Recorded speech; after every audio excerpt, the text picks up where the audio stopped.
Hey everybody, welcome to the Obelisk. Tonight we have a pre-recorded episode we did back in December with J.W. Spillers.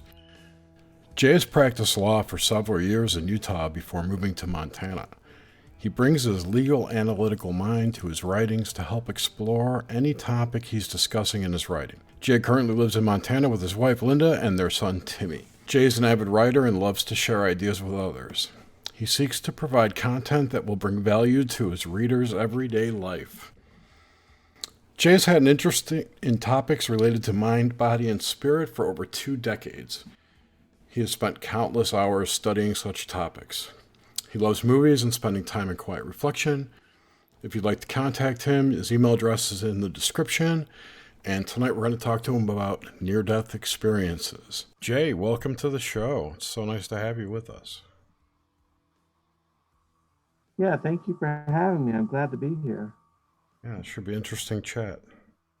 I enjoyed the couple video interviews that I found of you today, Jay. So it is a pleasure to meet you, and thank you for on my end for coming as well. This is going to be an enjoyable chat. Yeah, thanks for having me. So I'm wondering, I see you're in Montana. Yeah, I live in Anaconda, Montana. It's about 30 miles from Butte and about 70 miles from Helena, Montana. Okay. So it's in southwestern Montana. Yeah, I love Montana so much. I'm out in Washington State. Are you a dental floss tycoon? It's a Frank Zappa joke. Never mind. Jerry. I do. Montana is one of my favorite states. And when I think about relocating, I always think of Montana or South Dakota. Beautiful states. Yeah. So it's too cold for me. I like the cold. Well, so this is our Obelisk show, isn't it, Jared? Yeah. So we are definitely very, very interested in the subject which you bring to the table with your book about NDEs. And I found it very interesting, the tie-in you have with the Bible. I very much enjoyed the interviews I listened to earlier. And so I think we should just dive right in. Okay. So do you want me to just tell you how I got interested? Oh, go ahead. Yeah. Go ahead exactly. and give us your entry point into NDEs, and also how you tied it into your biblical studies. Yeah, I became a Christian in 1981. I was 9 years old at a summer camp for blind and visually impaired people. I have a visual impairment, and then I was going to a church, and then a couple years later, I was watching TV, and there was a show back in '83 called "That's Incredible," and they were talking about near-death experiences, and I was just really awestruck by it because these people had actually gone to heaven and they'd met God and met Jesus and all the things that a Christian would believe by faith they had actually seen. And I was just really taken by it.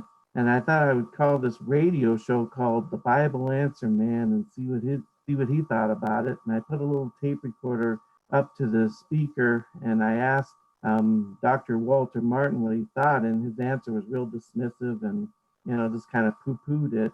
So I was kind of dejected, and I put it aside for a few years, quite a few years, and every once in a while I'd go back to the topic. But then it was in '97 I started getting interested again because I started to kind of have doubts in my faith. So I started looking at the near-death experience, and I started saying, wow, so many things tie into what the Bible says, like the things they would see, the emphasis on love, the life review was, basically like the judgment, but,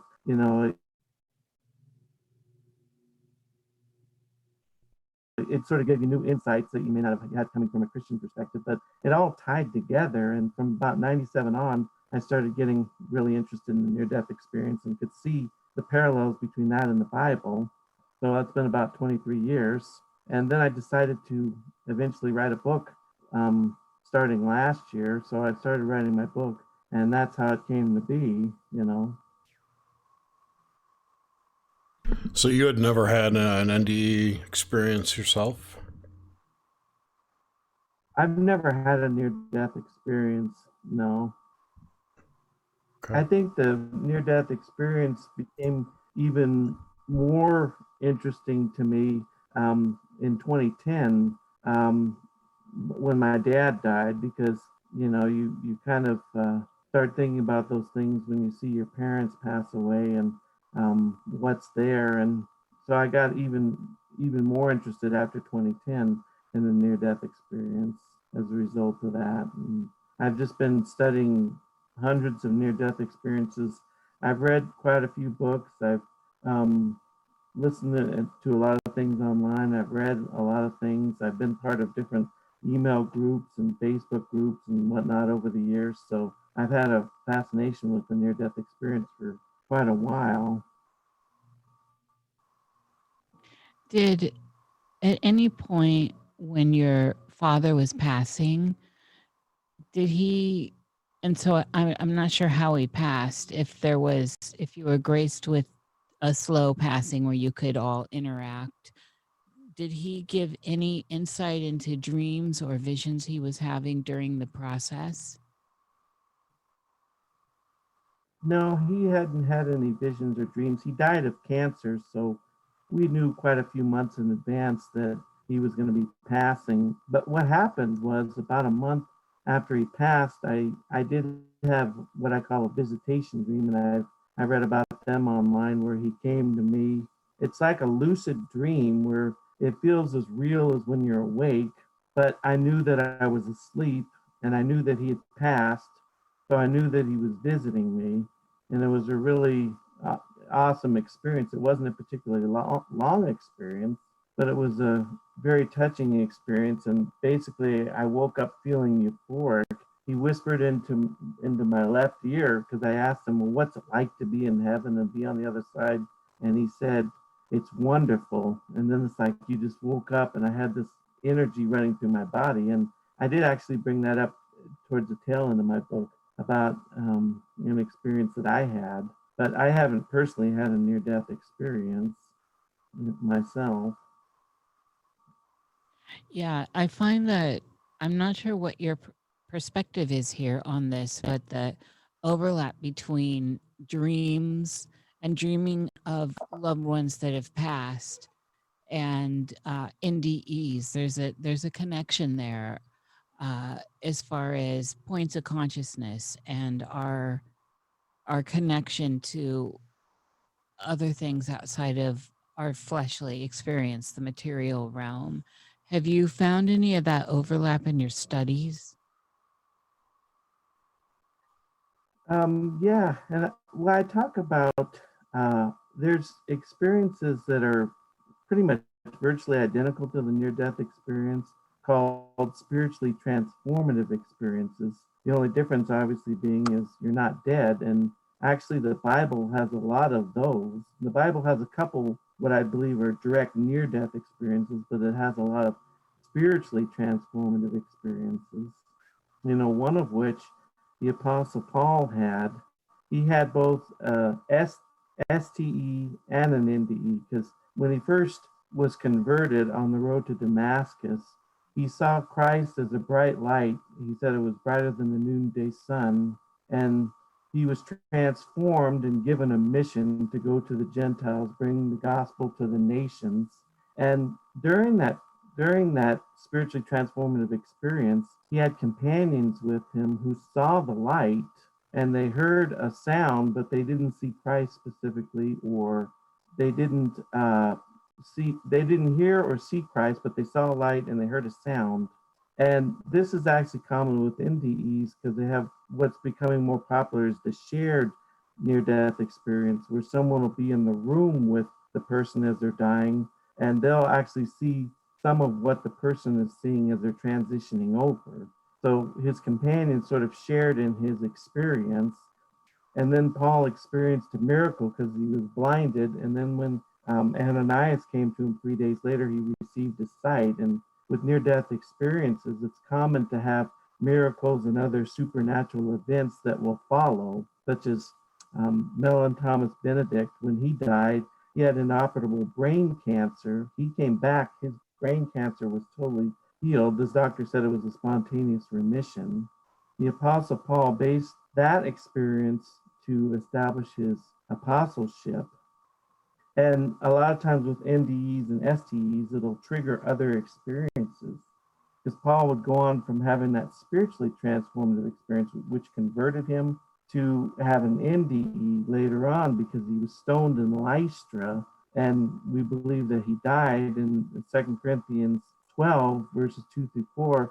He says, I knew a man 14 years ago, whether in the body or out of the body, I do not know, who heard unutterable sounds and who was taken to the third heaven, to paradise. And we believe that was Paul. And when it says inoperable voices or inoperable sounds, it sounds like telepathy, like these words were spoken, but they weren't spoken with the mouth, and that could have been telepathy.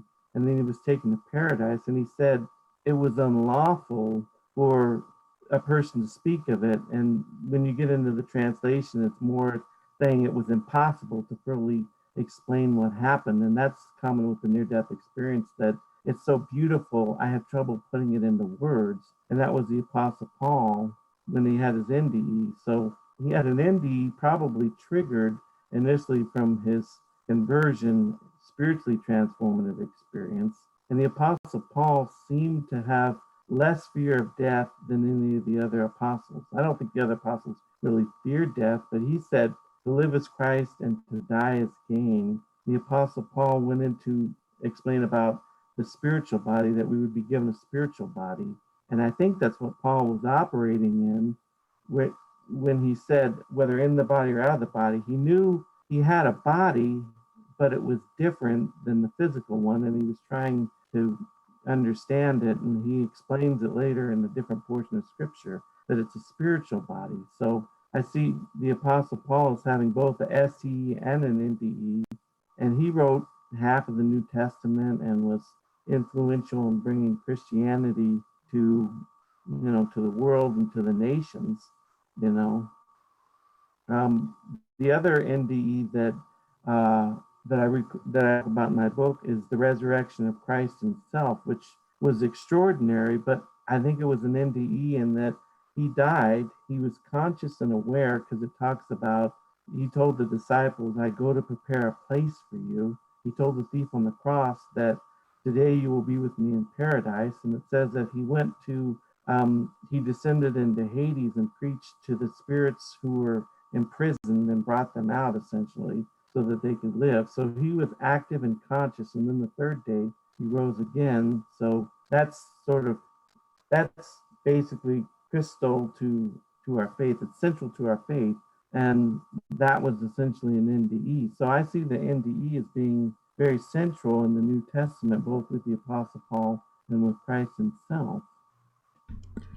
If that was an NDE, then he didn't really resurrect. It's a transfiguration, Chair. Well, I believe that he did resurrect. And I believe, and like I said in my book, I believe that the NDE is that the resurrection is a very unique NDE, but I consider it an NDE in the sense that he died, he was conscious, and then he came back to life. So I classify it as an NDE in that sense. Okay. Gotcha. And I think a lot of Christians would maybe struggle with that because it's like, wow, the resurrection is just an NDE, but I think it can be classified as an NDE, an extraordinary one. And if the resurrection is an NDE, in a sense, that would sort of give validity to the NDE from a biblical perspective, And then there's tie-ins from the NDE, because people that have had NDEs, like Howard Storm, have asked, well, what about the Bible? And it's basically was told that it is a spiritual book. You have to read it spiritually and pray about it, and that it is divinely inspired. So the two sort of support each other. So if there's evidence for one, it sort of indirectly gives evidence for the other. Could you go into a bit of the illuminated ones and the process of transfiguration as it ties into all of this? The illuminated ones, like Christ like ended up angels, being. or like the. Well, okay, so let's start with going into the transfiguration and how that ties into these stories.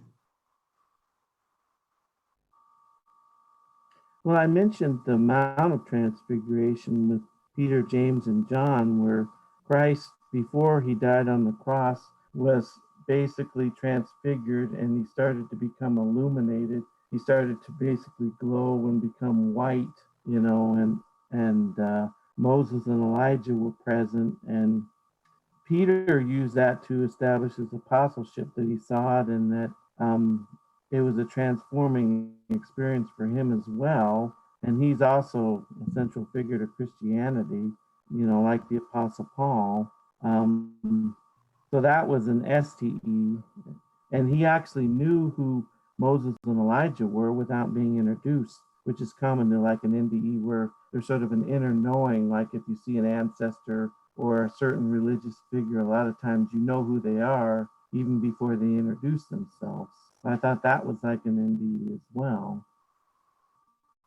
So when we talk about, in the biblical sense, those that have become illuminated, and we see this in the story of Lazarus, how does that play into all of this from your perspective?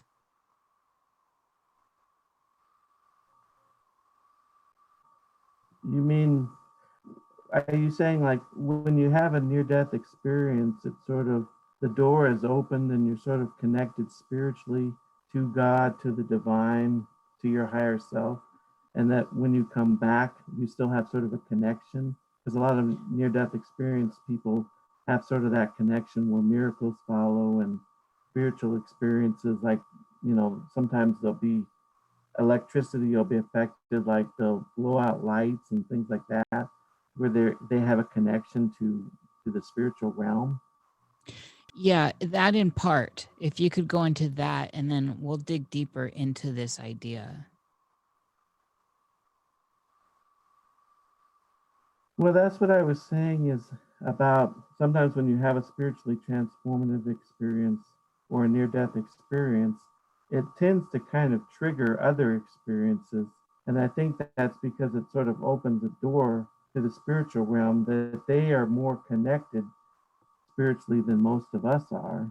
And a lot of times it's not uncommon to hear of a person that had 4 near death experiences or 6, or that had a couple near death experiences and some spiritually transformative experiences on top of it. And I do believe that. And I do believe that there's some people that seem to be born more spiritually connected and spiritually aware, that may not have even had an NDE first or STE, that they just are automatically from birth have a connection that many of us don't automatically have. I do believe that that does happen, And I think through meditation, some people have been opened up too to be more spiritually connected. I meditate myself, and I feel that I've become more spiritually connected through meditation. I don't know that I'm as connected as a lot of the people that have had near-death experiences, but I do believe that meditation can sort of connect you spiritually and give you insights and revelations to help you understand things better. Oh, yeah, I agree. I think meditation is an amazing tool to use to get connected into those higher states. And it's one I use myself. I'm particularly interested in saying, so when Lazarus in the Lazarus bit, how he became illuminated. He became glowing, a shining one. And we see this with Moses and others as well in the canon. And so I am, and also in the the Paphrkia, I can never say that right, uh, stuff that may be a little more racy for some people. Some of the stuff Enoch's talking about in the Gospel of Thomas and those types of books that were taken from the canon. There's this idea of the shining or the illuminated ones that had these remarkable experiences, touched by the hand of God, so to speak, and came back with a completely transfigured, and they appeared to be different than they were before to those around them. And so loosely, of course, more literally with Lazarus, we see this imagery, or we hear this imagery of shining and golden. The that stuff's around in the literature as I've read it and understood it. And so I'm wondering what you take from that, how you process that information. Well, I know that I remember hearing about Moses that he basically God's shadow passed over him and he saw God from behind. Maybe he didn't take in the fullness of God, but he took in a part of God and that he was glowing and, he had to cover his face. And I do remember that in the Old Testament. And people have wondered when Christ resurrected, he wasn't initially recognized for who he was, that when he took on the resurrection body, there was sort of a glowingness to him or a difference where they didn't Yes. readily recognize him. And so, yeah, I mean, I do believe that. And I think I've heard of different people throughout the centuries that have been illuminated and they were shining and things like that. I don't really know a whole lot about that particularly, but I have heard of that. And I know with the near death experience that a lot of times they do come back and they do seem profoundly different. And sometimes it can create um, controversy in their families. And a lot of near death experiencers have ended up being divorced by their spouse and things like that because their spouse couldn't take the fact that they were so profoundly different from who they were before. So there's sort of a literal sometimes glowing and illumination, and sometimes there's just a profound transformation in the person that they don't necessarily look different or glow, but there is a transformation that takes place there. Yeah, I never took any of it to have a physicality to it. It was definitely a quality and energy and perception.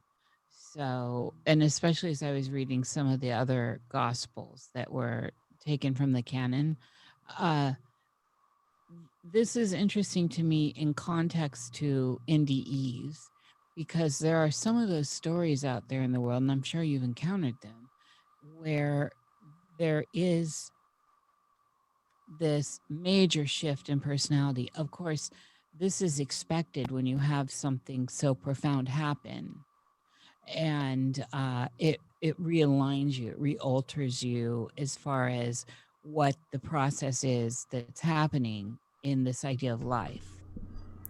And also, you separated before, you were talking about spiritually transformative STEs versus NDEs, and it would seem to me that NDEs would be a form of STE, which would account for what Nish was talking about. Yeah. Yeah. Yeah, I mean, and I think the big difference between STE and NDE is with the near death experience, the person dies or essentially gets very close to death, whereas an STD or STE, you could be fully awake and conscious and healthy and still have a similar experience where you see heaven or you see lights or you experience something that's like an NDE. So I guess in a sense, a NDE is a particular type of SDE. Yeah, You know. that's kind of what I meant. I didn't mean the other way around. But yeah, I mean, NDEs can be spiritually transformative, and usually are for most people. For at least for people who haven't experienced, there are a lot of people who just die, come back to life, and nothing. They saw nothing. They got nothing out of it. Yeah, Yeah, I and mean, what I've heard is, oh, go ahead. no, carry on, please, Jay. Yeah, what I was going to say is, I think it's about 18% of those that clinically die that have some type of awareness or experience, which is so close to 1 in 5. And you wonder about, well, what happens to the other 4 people that die and just come back and don't remember anything? Did they actually experience anything or did they not? And a lot of people have speculated that maybe they did experience something too, because we're all spiritual beings, we all have souls. Um, but maybe for whatever reason they just don't remember it. Maybe they didn't get the same connection when they came back that NDEers did, that to where they could remember it. you know. And I have heard of NDEs sometimes where people initially don't remember and then it'll sort of come to them over time. So maybe that would sort of support the idea that the other 80% had an experience of some sort. They just don't remember it. They're not connected to remember it. Or they didn't go anywhere. They could be like soulless beings who died.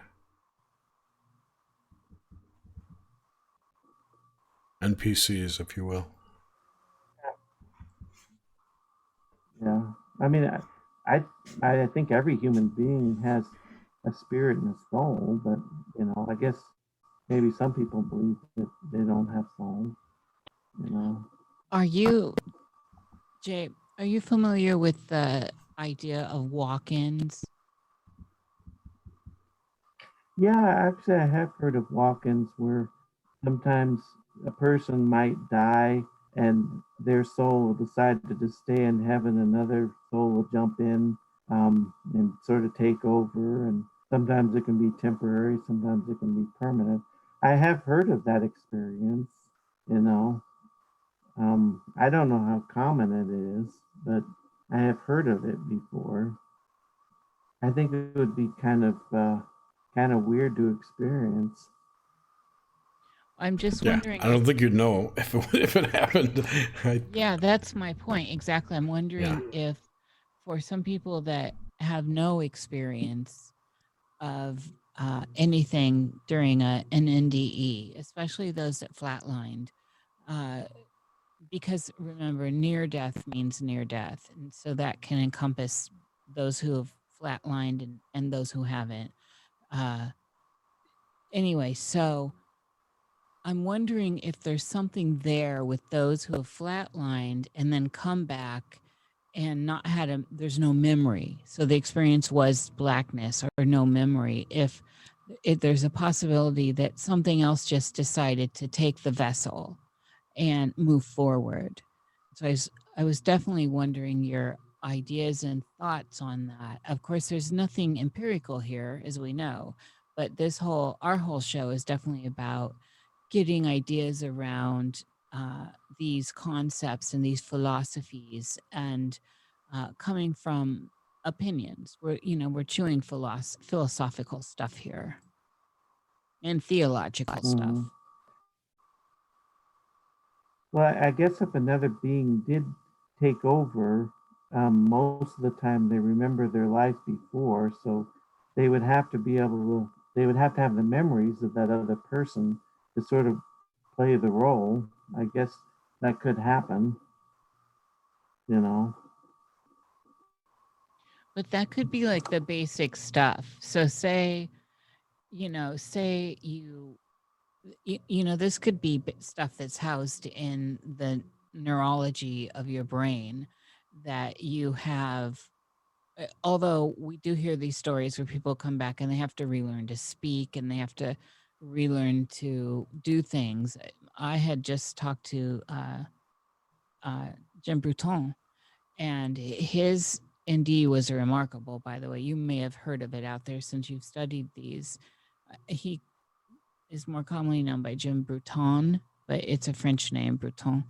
And his story is remarkable. And there were a lot of changes with him in particular, and having to relearn stuff. So, but it seems like the basic information could be accessed through the neurotransmitters and the stuff that's accessible within the brain itself, and enough to get going, because there are those stories out there where they'll remember basic stuff, but other stuff is completely not there and they have to relearn. And then there is a degree of amnesia that happens. And Jim brought forth some of that a little bit.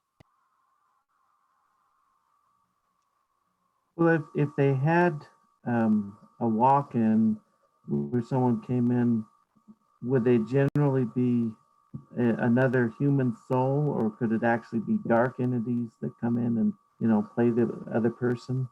Could dark entities come into this? That's precisely where I wanted to go with this, Jay. I wanted to look at how accessible we are and how vulnerable we can be in these experiences, how easily one could be co-opted. Your flesh could be co-opted during such an event by something that's a little more darker and without permissions. So I've definitely had a note here and was wondering where you were standing, what your thoughts are on that idea with the demonic aspect. Well, I do believe that there can be things like demonic possession, and I guess that a demon could take possession of a body, who dies and then comes back.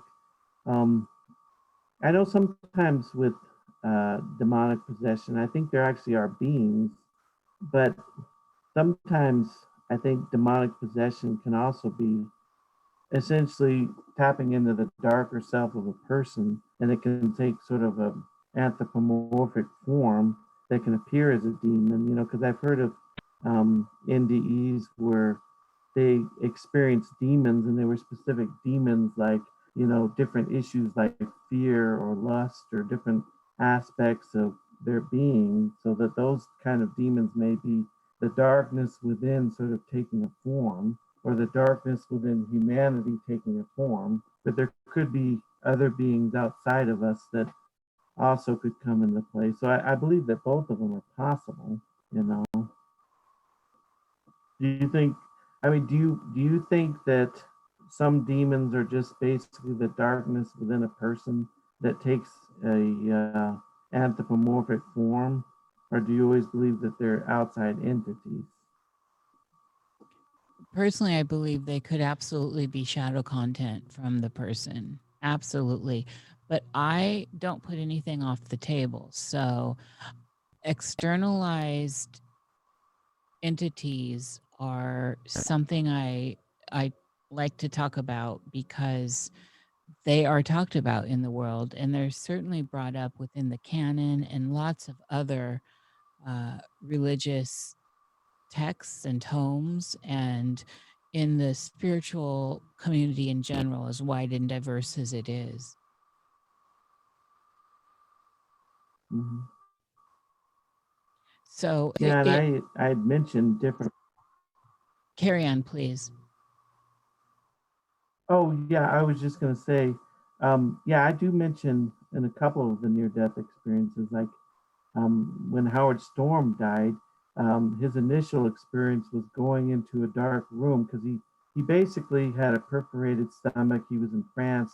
He died, and these entities, these people came and said, come on, you need to come." And he thought he was being taken to surgery, and he was surprised how well their English was. But then he kept going down this dark room, and eventually they just started attacking him and beating him up.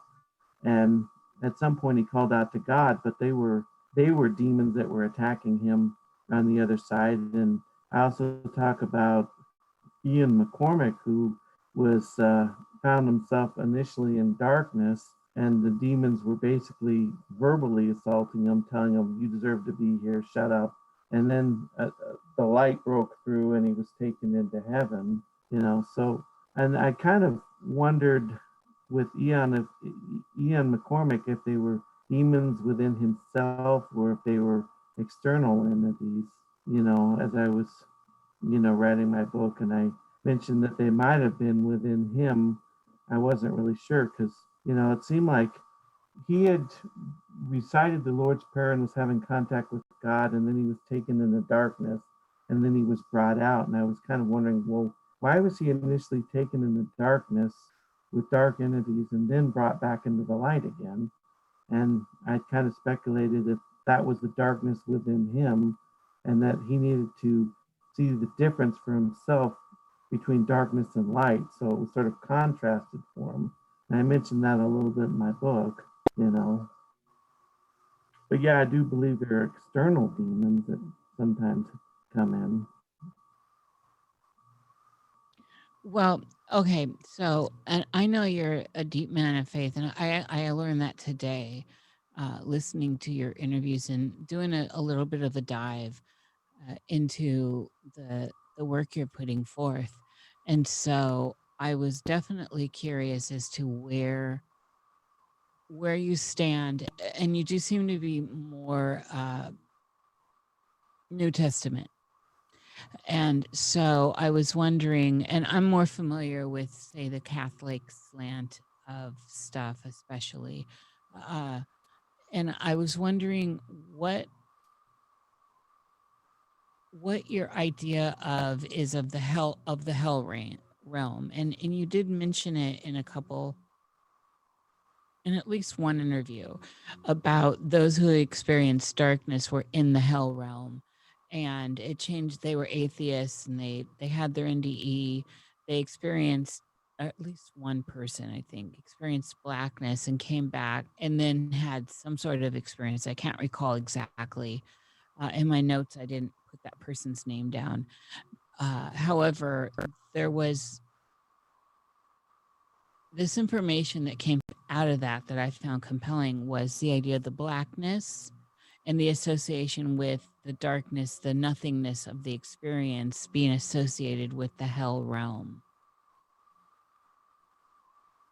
Yeah, I think that was probably Angie Finnemore. And yeah, because a lot of people with near-death experiences talk about going into the void, and the void is usually like total blackness, and a lot of times you feel alone, and there's an absence of everything.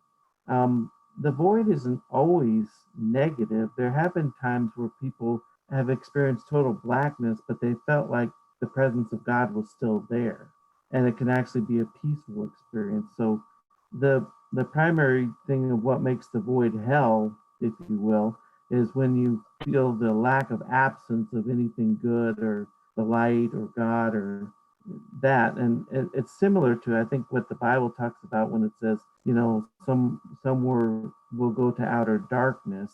And so I think when you have outer darkness or the void where the person is absence of anything, that is a type of hell. And the way I see hell is it's the absence of God and his presence.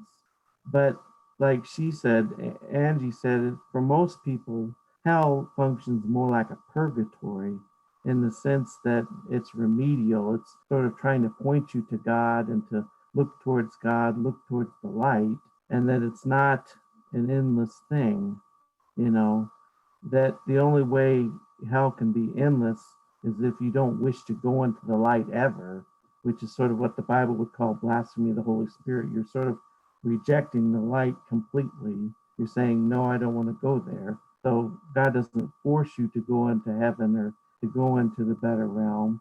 You can stay in hell forever if you want. But for most people, it's going to function more like a purgatory. And I see kind of the differences, heaven and hell, more sort of like a scale, to where the closer you move towards love and towards the light, the more in heaven you are, and the more you move away from love and light, the more you propel yourself into darkness, into more and more hell. And that's kind of the way I see it. And I see Christ as being someone that's seeking to shine a light and to sort of bring us towards the light, bring us towards the Father, the source of all things. And that's kind of how I understand heaven and hell, and that I think you can be in hell on earth without having to be dead.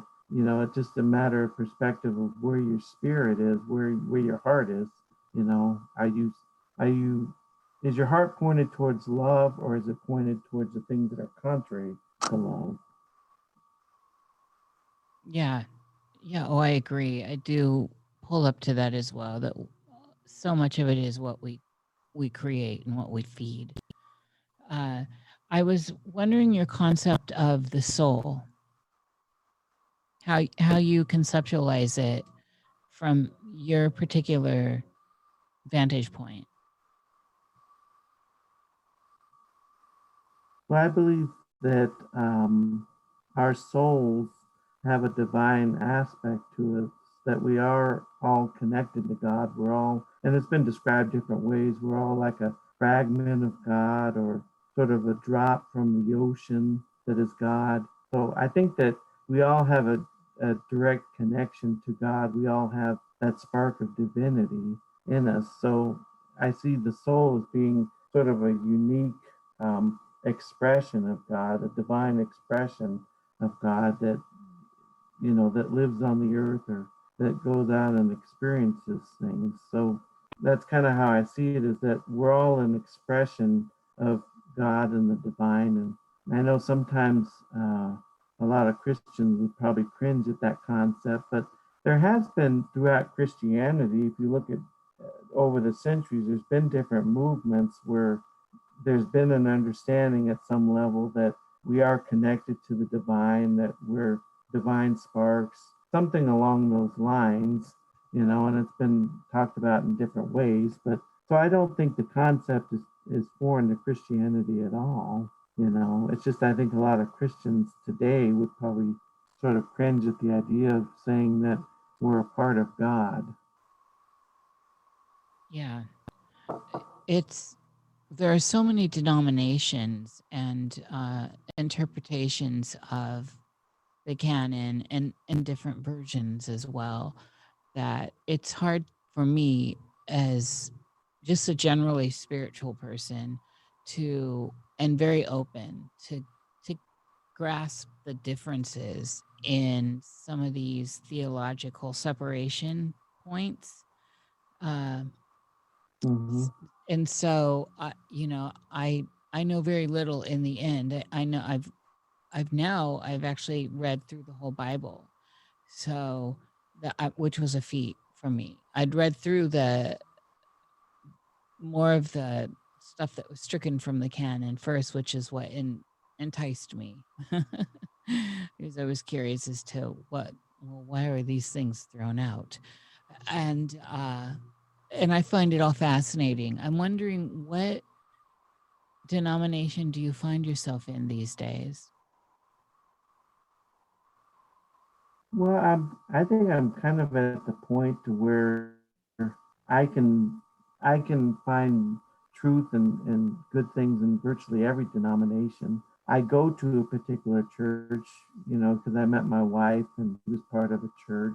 It was a Baptist church, and I'm fine with that, but I think that I could probably fellowship with Catholics or Mormons or different groups, and just fine. And I kind of see religion as being, it takes spiritual truth and sort of puts it within a cultural, personal context that makes sense to the person that's writing or teaching it, and it makes sense to his audience. And I kind of show that that's how I see the Bible, is that, do I believe the Bible's divinely inspired? Yes. But I think that it's putting it within a cultural context that makes sense. And I say that when the Bible was written, there was sort of not just a progressive revelation of truth, but there was a progressive expression of God. So it's like when we first started, God seems pretty harsh. He's telling them to go out and wipe out the Canaanites and do all these things. And there's capital offenses for things that seem kind of trivial, but that's the way it was. And that was how God was revealing himself at that time, because that's basically all they could handle. But even as the Old Testament unfolds, you start to see the nature of God unfolding and being revealed. Like by the time you get to Jonah and the whale, God's basically saying, I don't want to go in and destroy these people, even though Jonah wanted them to. I have mercy on them. I have pity on them. And then when you get up to Christ, it's like, wow, you take a real giant leap in terms of seeing the mercy, the love, and the compassion of God being revealed. So I kind of see it as a progressive a progressive revelation of God, but and a progressive understanding, expression of how God relates. And I think if people could understand that, maybe that would make more sense when you look at the Bible, because I know a lot of times, I'll talk to atheists and they'll be talking about, all the things about the Old Testament. What about when he said, wipe out the Canaanites? What about this? And, things like that. So I kind of tried to explain that to help people. And I also had a chapter talking about the near-death experience, about, well, what if it's a hallucination? What if it's a trick of Satan? Because sometimes Christians will get into that, and I go into those kind of issues too, sort of explaining the near-death experience. And even the near-death experience, in terms of putting it within a context, a personal context, to some extent does that, because like Mel and Thomas Benedict talked about a feedback loop, to where you can experience to a certain extent what you expect to experience.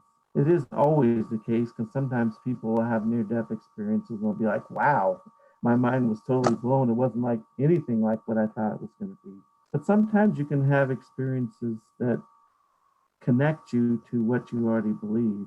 And then God from there can sort of take you further and give you greater understanding.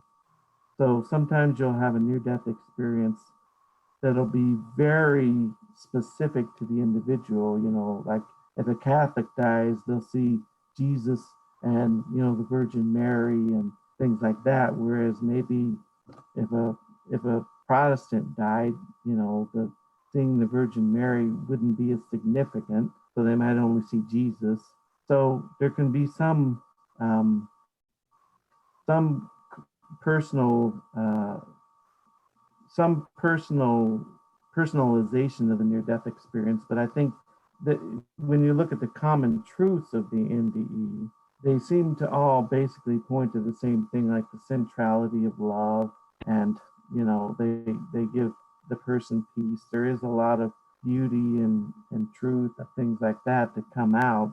So I always try to look at the near-death experience in totality and look at a lot of different experiences, rather than just focusing on one specific experience, when I'm evaluating them. Yeah, analysis is an important factor here when we're looking at phenomena. It's definitely highly cultural, and that extends to all the other religions as well. And certainly, one of the things I've been encountering in modern NDEs that are very much in the last, people have had them in the last 10 years, is a digital aspect to them, or a more, well, like Jerry recently had one, and it brought in a lot of more of the Marvel universe. And hard to say if those were typical NDEs, though. I mean, that was more of a delusional state I was in, I think. But it's not, now that I've had a few more interactions with some modern NDE people, there's certainly something I'm noticing with the modern world at play, as opposed to, say, people that are generally more traditional or orthodox in their worldview of religiosity, and there's Yeah. something going on in the new wave. That's what I want to say. Yeah, it kind of points to whatever you believe will happen to some degree will be your experience. Is that a good way to Yes. put it? That your belief forms that experience you have when you die. And that could be a good Well, thing or a I bad kind thing. of, you know, Sorry, go ahead. I'm I sorry. kind of wonder too. Oh, yeah, that's fine. I kind of wonder how the near-death experience will be affected, um, because, like, if you look at the 70s and 80s, when you started to get the modern resuscitation techniques coming forward, and you started to see near-death experiences, and they started to become somewhat known. They were still not very commonly known, but now, there's all kinds of movies and books and shows. So if a person was to die now, they would probably be more likely to have knowledge about the near-death experience that if you had an NDE in 1980, maybe you'd be a lot less familiar with them. And how will that affect what they experience when they get there? You know, I've kind of wondered that too. I've seen other people wondering how indies going forward will be different from like the ones in the 70s and 80s when we first started talking about it. Yeah, and then that just feeds into the whole larger, I'll say, issue with all the media, quote unquote, programming of of human consciousness to on what to expect in the future, or what they want us to Mm-hmm. manifest, if you will.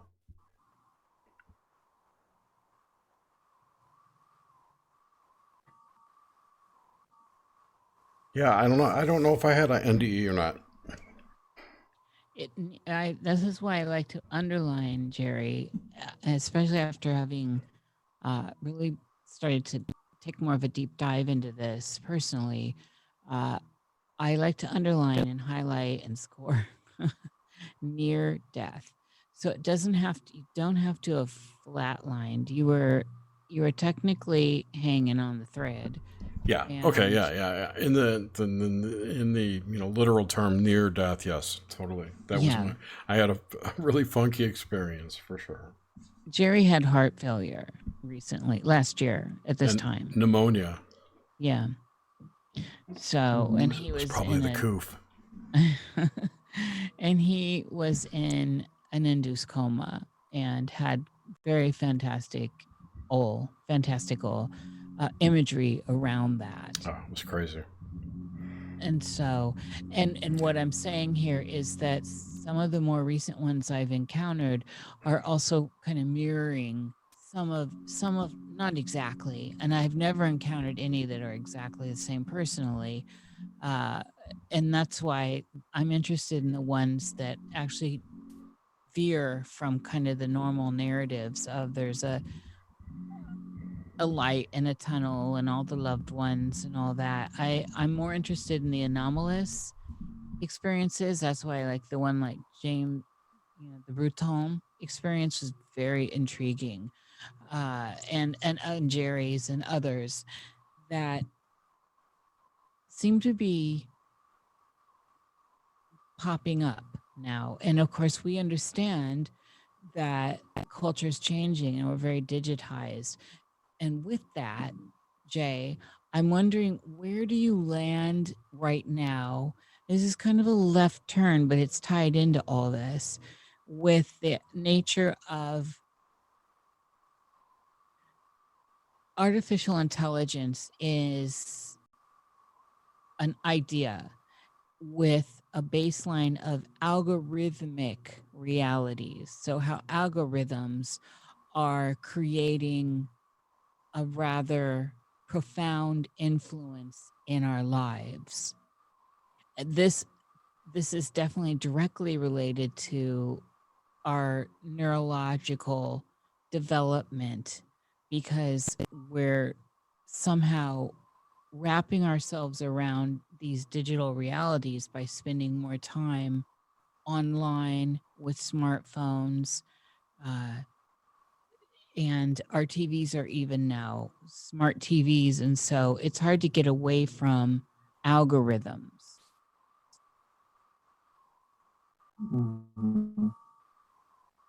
Well, I mean, I well, and I sort of are you sort of getting at too is that will artificial intelligence have a genuine awareness or consciousness? Sort of like did Data on Star Trek really have a consciousness, or was it just sort of mimicking human emotions and interactions? You know, there's this one robot that's kind of like Data now that I guess was created in Saudi Arabia, and she speaks and kind of is similar to Data, not really as good, but you kind of wonder, does she have a genuine consciousness? And if she has a consciousness, is there some kind of soul connected to it, or that could connect to it? Is that kind of what you're getting at too? It's, in a way, it's an aspect. And certainly I would love to hear what you think around that.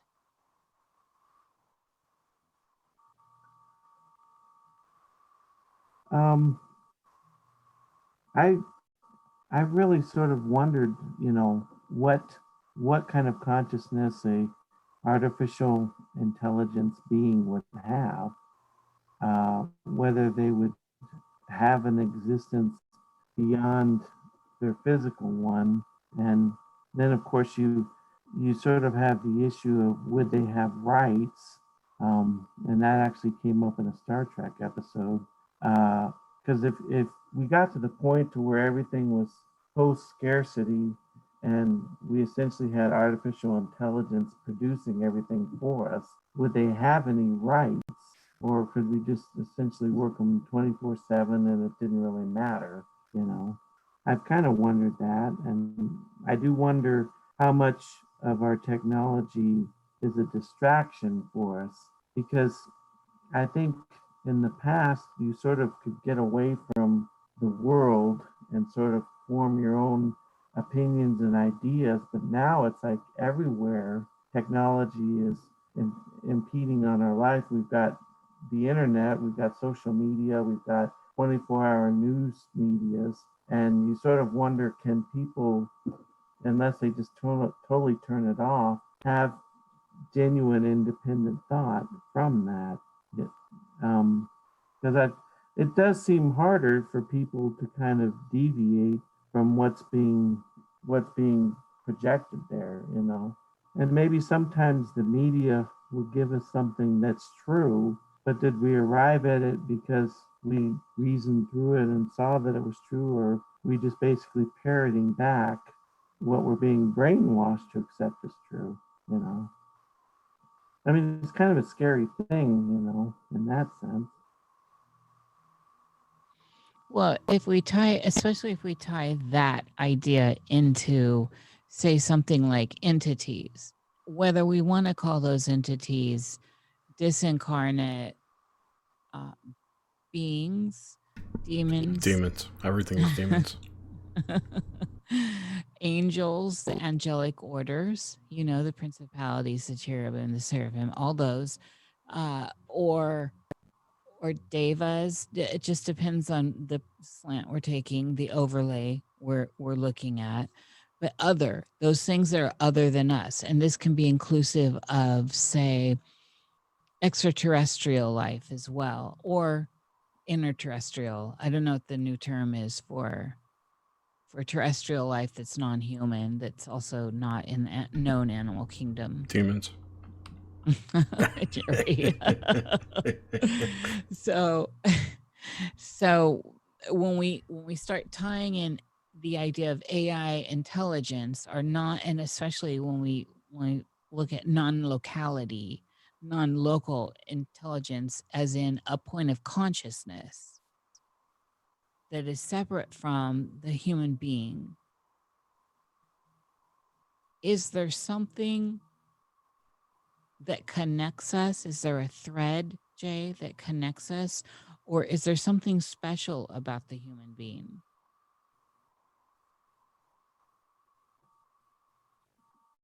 Well, I believe that we are connected, and I've heard the idea that our bodies and minds are sort of like TVs in the sense that they receive information, but that our soul to a great extent is still connected in a different dimension.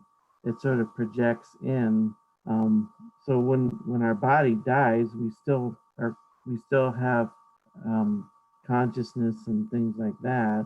Um, I mean, in terms of aliens, I did actually get into aliens because Howard Storm actually had talked about that there is other life in the universe and there's other universes, and that the universe is filled with life and other universes are as well, and that Jesus is the savior of many worlds, that he's been to many worlds.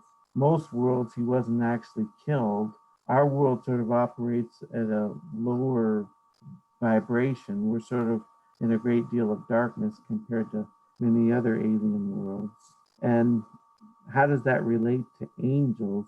I did sort of speculate, what are angels? Are angels essentially aliens that their world has been consummated and they live in a completely spiritual form, just there to help um, humans and races of beings on other planets?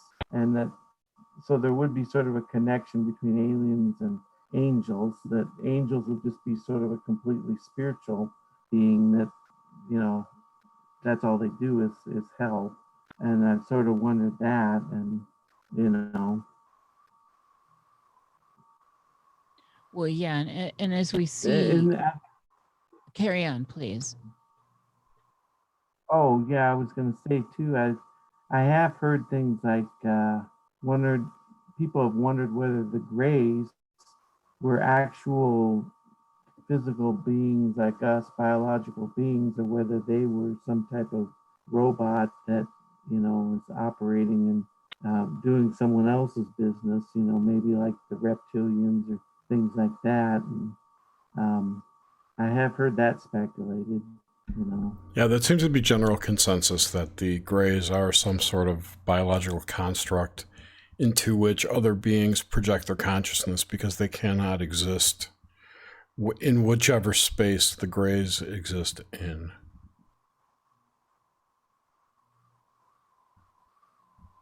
And I've heard that the Greys were doing stuff with you know, where they're trying to create hybrids with humans, and some have speculated because humans still have emotions, they're trying to create an offspring to sort of get emotions back into that race.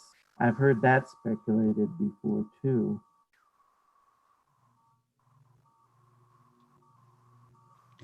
Is Yeah, Go sorry. on, Jerry. No, I was going to say I've heard that too. I've heard many things, and I mean it's impossible to know the truth to these things if they're even real.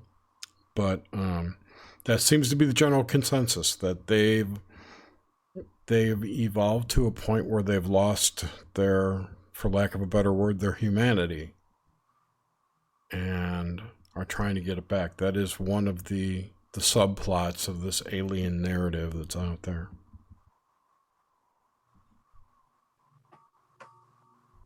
Go ahead, Nish. Well, I'm interested in Jay's ideas around that.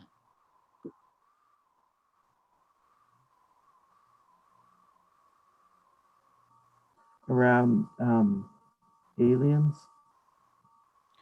Well, Yeah, I do and believe that there are probably thousands. you do believe. I'm sorry. I'm sorry. I didn't mean to interrupt. Yeah. Well, I do believe that there are probably millions or more alien races out there.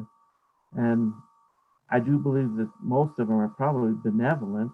I sort of wonder, it seems like in most of the alien literature, uh, the aliens tend to be the ones. Are we getting visited more by the dark ones than the good ones? Because it always seems like they're abducting us and doing experiments and, you know, doing things against our will. And you have the reptilians, of course, which seem very dark. But do the more benevolent ones tend to sort of stay behind the scenes a lot more than the darker ones. Sometimes it seems that way. Seems to me there are no benevolent ones. That's why we never see them. Yeah, there's a sense of hopelessness when you look into some of these waters. And even when we dig into some of the biblical stuff on the different angelic orders, they seem to be there's a darkness, say, with like the seraphic order. The seraphim seem to have a certain darkness to them. The archangels certainly, I mean, we get Lucifer right out of there, Satan, right out of the archangels. And so there does seem to be a certain darkness within even that overlay that is interesting. And I'm interested in that connection between, so we talk about the reptilians and whatever that could be and however they could play out, because as I understand it, and I'm no expert in this, so as with everything, I'm always just learning more. The whole process is about learning and evolving. But I understand there are different types of reptilians, and I couldn't tell you what they are. I've understood they're like more like the Nagas we see in India and Cambodia and their temples and stuff. The snaky ones, they're more snake-like, and then the ones that seem more crocodile-like, and we certainly see these in cuneiforms in Sumer and in Egypt and in the ancient world. What is called the ancient world. So there's representation there of these forms, and these forms have ideas around them that we could either go in a literal sense or they could be metaphor. Certainly, I wonder. Then I think about the idea of the stuff that L.A. Marzulli brings forth and people like Steve Quayle when they're talking about, say, the Nephilim and then the giants and these other ideas that some people may call or consider darker, uh, in contact, not in contact, in context to all of this that we're speaking of right now. Is it possible that they're all kind of the same thing, Jay, and we're just having different points of view on these entities? Well, I think that the Nephilim may very well have been aliens.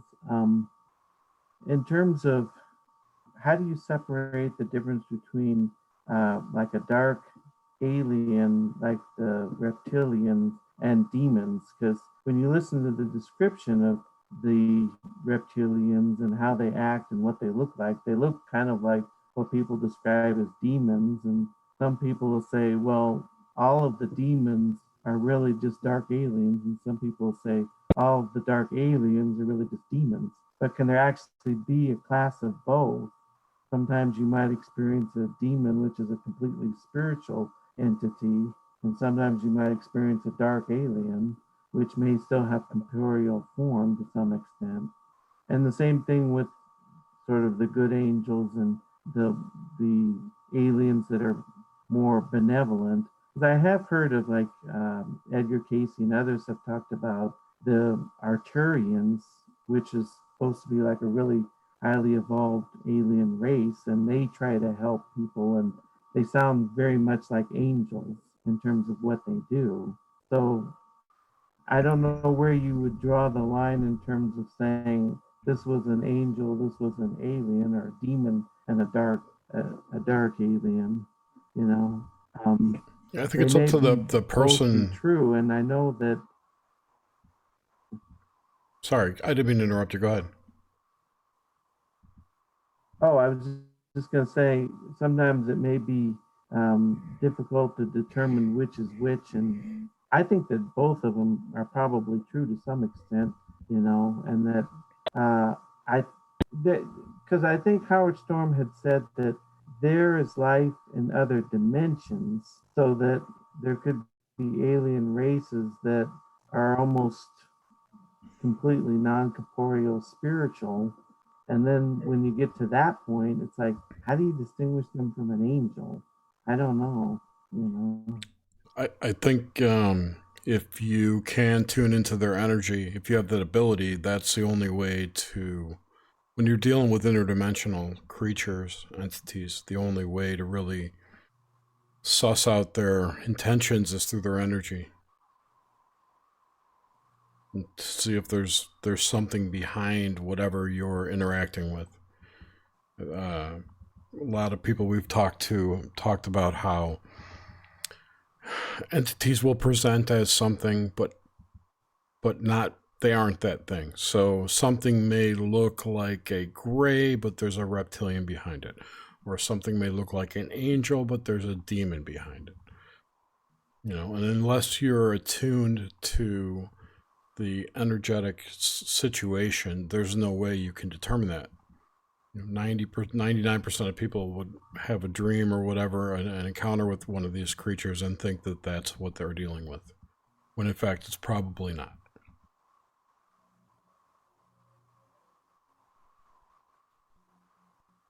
Mm-hmm. And I'm not saying I could determine. I can't determine it either. I'm just saying it's just what. Sorry, you've heard what?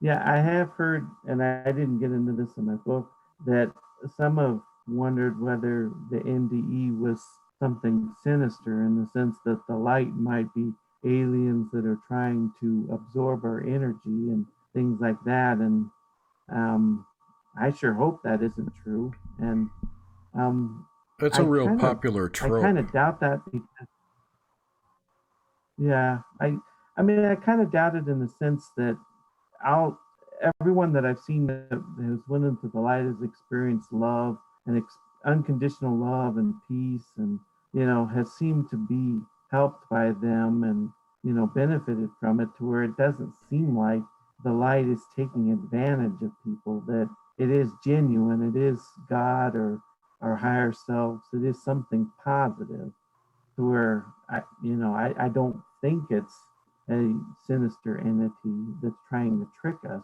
But I know that idea has been put out there before.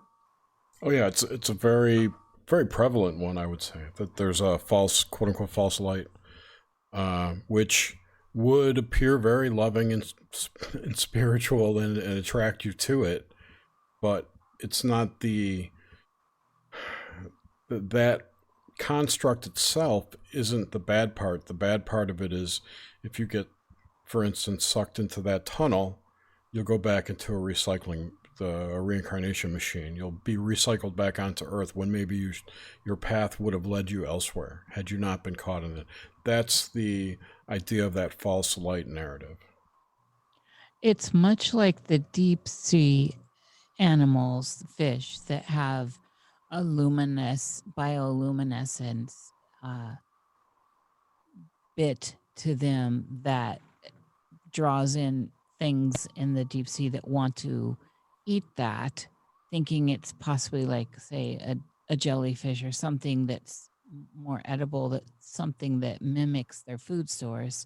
But when they get to it, they are eaten by this bigger predator that is not that, and it was a trap. And so there's this predatory aspect like here. Those the light things on their forehead. Yeah, or hanging from like a kind of a tentacle in front of their face. Yeah, I know what you're talking about. Yeah. Like bait. Yeah, but mimicking a food source. Spiritual clickbait. Yes. and it's out there, Jay. This is out there as a narrative in the world spiritually, in the spiritual communities, with this false light narrative that people experience in NDEs. And it makes this a little more difficult to track as a phenomena. And then there's texts like the Going Forth by Day, better known as the Egyptian Book of the Dead, where there are pitfalls all along the process in the underworld, in the afterlife, trying to get to, say, a heaven, trying to get to the trying to get through those pitfalls. It's like a purgatory or a perdition in a way, and you have to know the spells and incantations, and we're looking strictly from the Egyptian standpoint of how to get past like the treacherous snakes of Esadeha and the all this other stuff. There's a pathway, and that book, those scriptures, those scrolls were specifically for the ruling class. So the the kings, the pharaohs, and their family, and some of the higher priesthood. So this idea goes way back, and it certainly goes back to biblical times, and it shares space where early Christianity was also functioning and virgining out of. And so the idea of the false light is something that's really truly out there, and it's had a resurgence in the last decade at least. So I'm not sure if you're familiar with that. Yeah, I had read about that, and it's actually funny getting back to Star Trek because there was an episode of Voyager where Janeway essentially looked like she died, and then she went into this light and she was talking to a being, and it turned out to be an alien entity that was trying to absorb her energy or something along those lines. And then she came back and, was having a conversation with her chief officer, and he was saying, well, that's one possibility, but there's other experiences. And he mentioned the word near death experiences where maybe it was more positive and they didn't really go into the light. So it was even speculated, in that particular episode. That was probably about 15 years ago or so.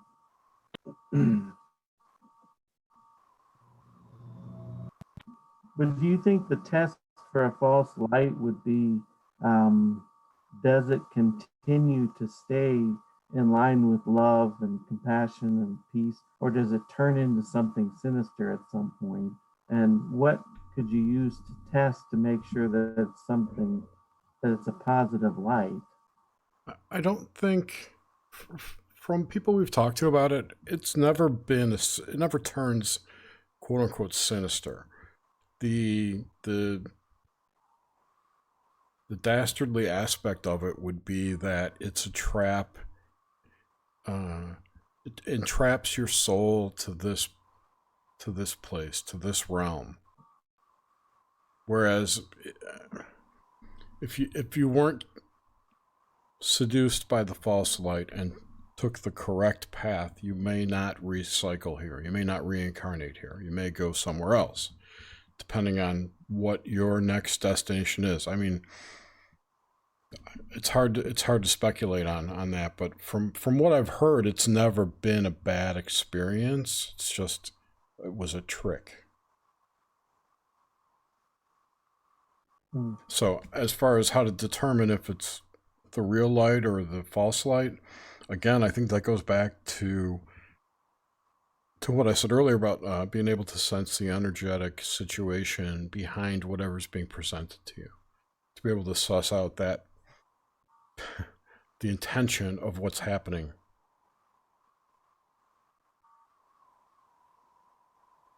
And if from my perspective, if there is some path I should be on, then rejecting one because I don't believe it's the right one won't stop me from ever reaching that other path.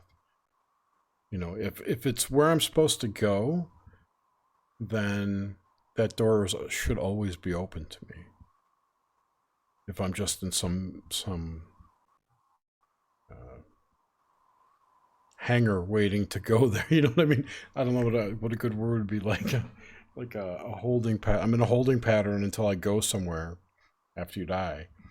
Because I don't like a purgatory. No, like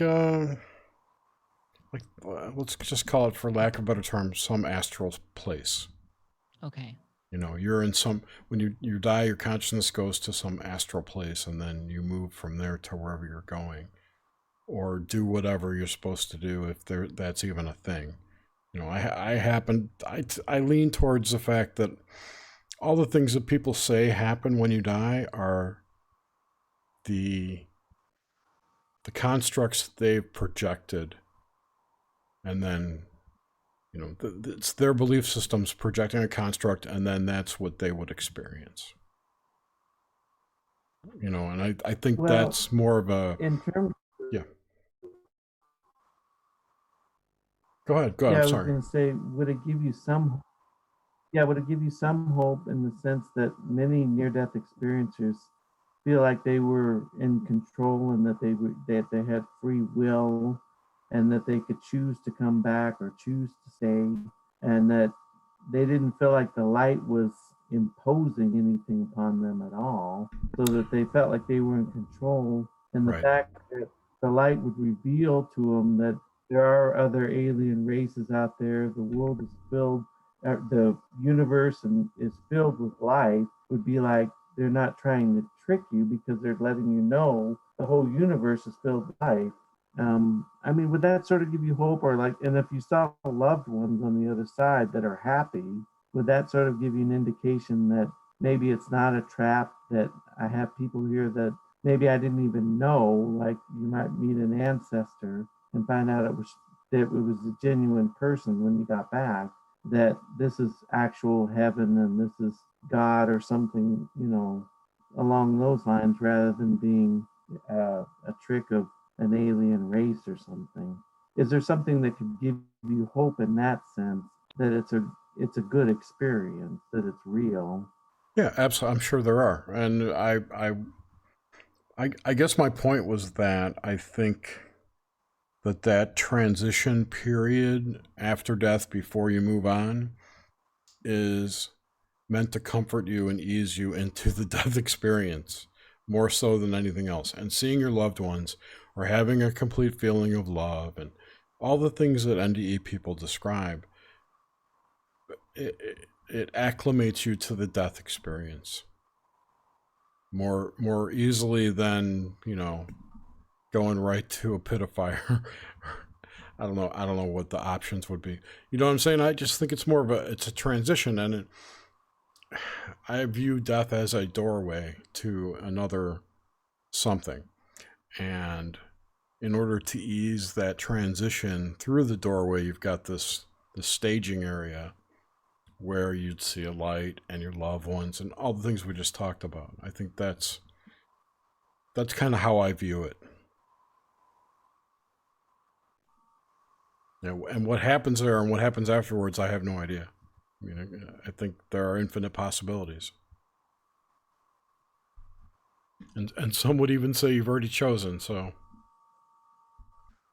Which kind of pisses me off because I don't know what I chose. Well, yeah, and I mentioned though, because there's like that verse that says, Satan can appear as an angel of light, and I did try to say that near-death experiences tend to have the fruits of the Holy Spirit when they come back. They tend to be more loving and peaceful and kind, and they tend to change their ways. They tend to have the fruits of repentance. And I said the difference between a Christian NDE and a non-Christian NDE doesn't tend to vary too much, because they tend to both experience something that's loving and peaceful and kind, and that the difference between like children and adult near-death experiences don't seem to vary too much. And you would think that God would not permit Satan or a dark entity from deceiving a child. You think they'd give some kind of protection to a child, and if the child's having similar experiences to what an adult would, and I mean, he doesn't. The near-death experience doesn't sugarcoat our wrongdoings or sins, because we have the life review and we experience exactly all the good and bad we've caused as other people experience it. So, like, if you were to say a cruel word to someone, you would feel what they felt when you said that. Or if you physically assaulted someone, you would feel what they experienced in the assault.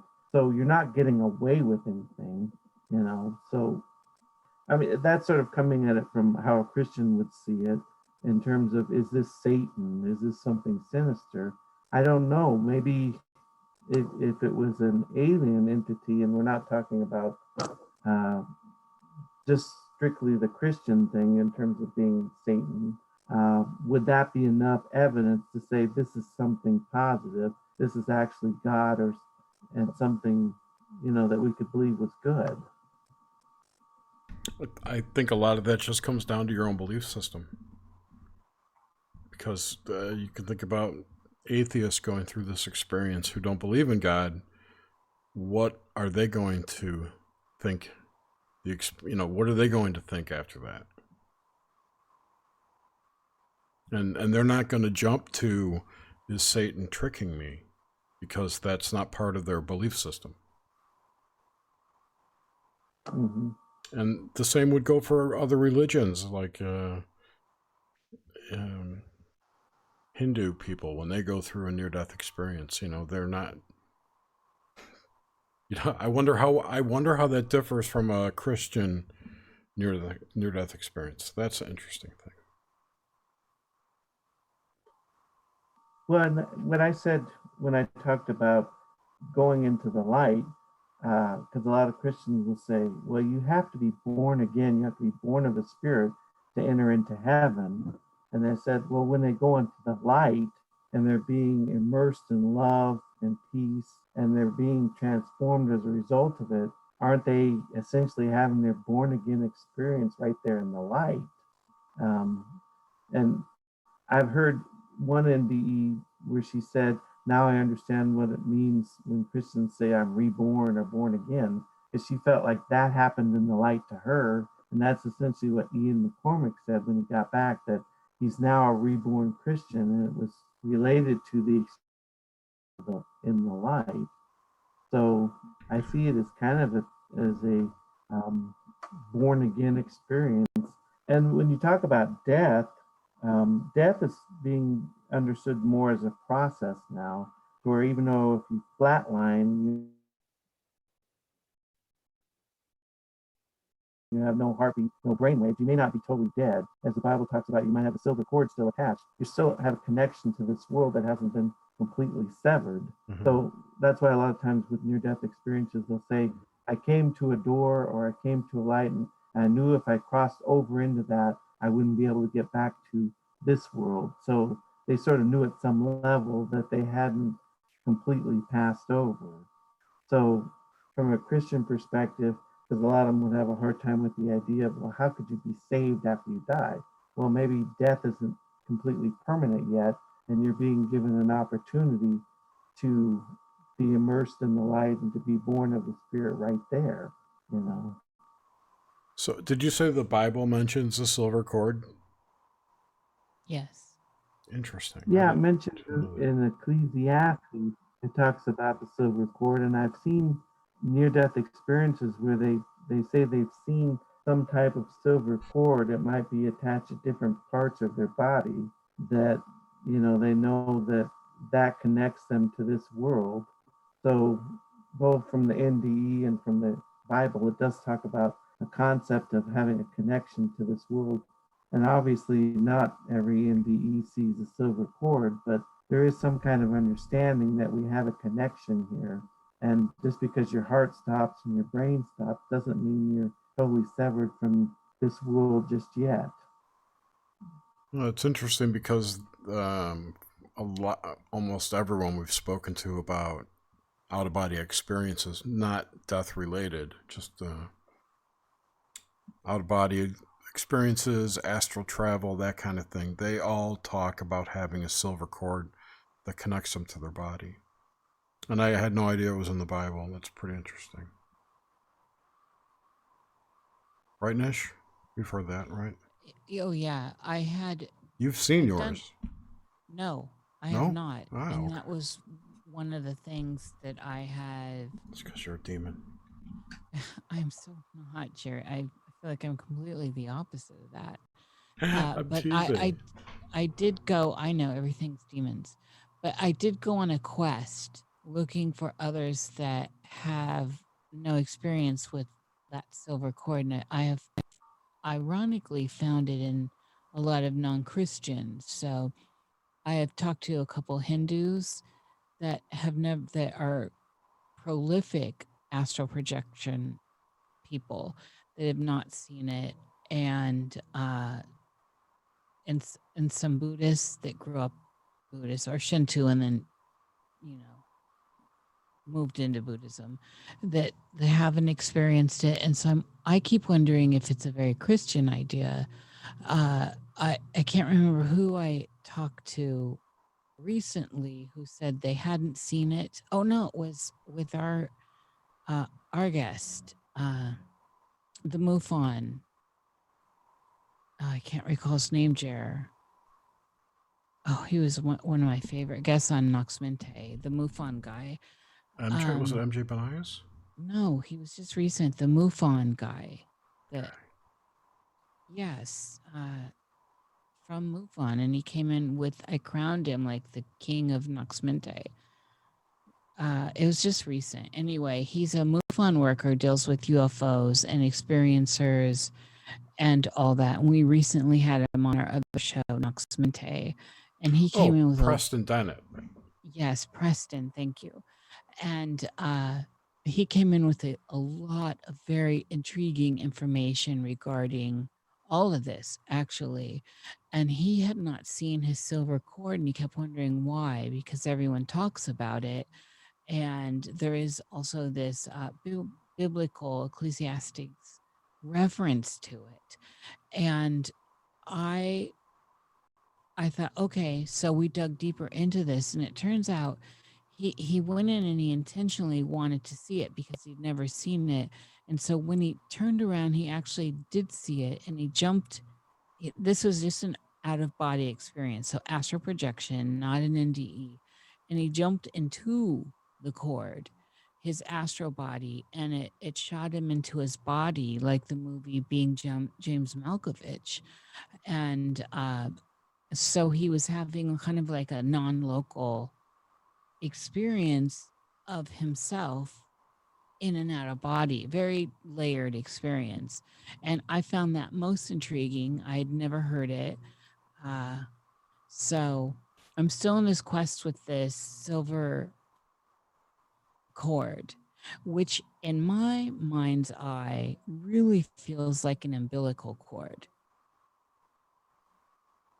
So, and this is a good question for you, Jay. What do you think that is? You mentioned earlier that it pins you down. It gives you an idea that you are still corporeal and part of the material world, that you're still attached to your identity, your physical body. Or am I reading too much into that?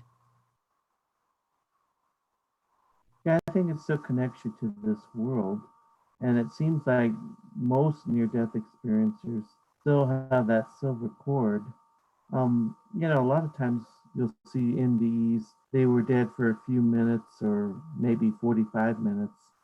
There's a few NDEs, like Emmanuel, I talk about from Rwanda, who was dead for like 7 days. And you kind of wonder, are there a few NDEs that actually went into complete death, but somehow God or whatever sent them back, and that they're sort of like the rare exception, that most of the time, if you don't have that cord attached, you're not getting back.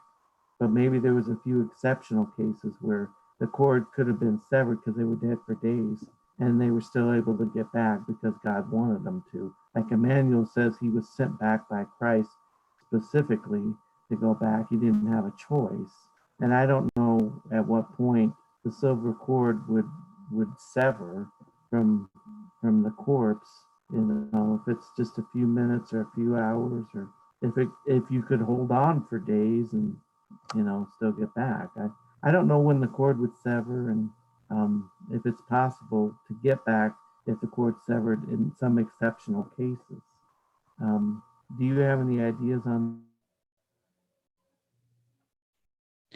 Well, like I said, there's for me, it's really tied into this idea of the umbilical cord for some reason. And I like the imagery around it, and it seems refreshing when confronted with things like out of body experiences, where in my experience with out of body experiences, a lot of and still a lot of times I question if I'm living or dead. And when I was first really having them when I was young, I would jump back in. I always thought I would find myself standing in the room or above and wherever, just buried. And when I realized that I wasn't in my body, I would freak out and then jerk back in because I was in fear I was dead. And then later, as I moved on uh, through this timeline of my life, they that doesn't it still happens. And so I'm always amazed by people that are very more adept than I, uh, in these experiences, because every once in a while I'm like, oh man, I think I'm dead. And then that idea, that whole realization, and this is all in a second, I mean, it's a flash of a second even, washes over me, and I jerk back into my body with the big jerking motion. And so I don't know if I'm making a construct around the idea of having one. I don't know why I do not experience seeing one. And I'm also, like I said, I'm deeply intrigued by the tie between a fetus and the mother, and being out of your physical body and having a silver cord. There seems to be a tie to me. There seems to be a notable connection to that, whether or not I'm experiencing it or not. I mean, I could be a clone for all I know. I feel like I have a holy light in me, and I say that on a very, very broad spectrum, because I'm I have no religion. I am above like the isms. So I don't want to say above. I'm outside of it, of the isms. So I don't follow any faith at all.